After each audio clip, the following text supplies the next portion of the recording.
1952 साली ज्या जवाहर बाल भवनचं उद्घाटन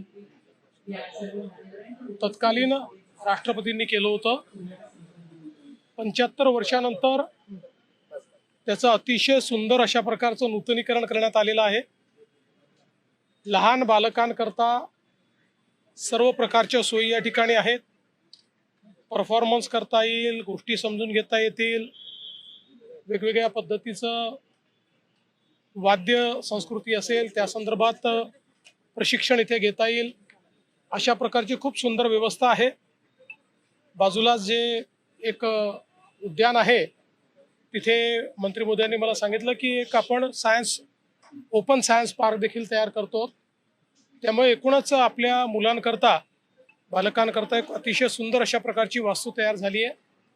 मी स्वतः माननीय मुंबईच्या महापौर आणि मुंबईचे आयुक्त यांना विनंती करणार आहे की त्यांनी आपल्या महानगरपालिकेतल्या शाळांमधले जी मुलं आहेत त्यांना या ठिकाणी आणावं आणि त्यांनाही इथल्या सगळ्या वातावरणाचा आनंद हा घेण्याची संधी द्यावी। मी या ठिकाणी महिन्याला 1 लाख विद्यार्थ्यांकरता खरं म्हणजे ही व्यवस्था उभी करण्यात आलेली आहे। त्या दृष्टीने मी आपल्या राज्याचे शिक्षण मंत्री दादा भुसे यांचं अतिशय मनापासून अभिनंदन करतो।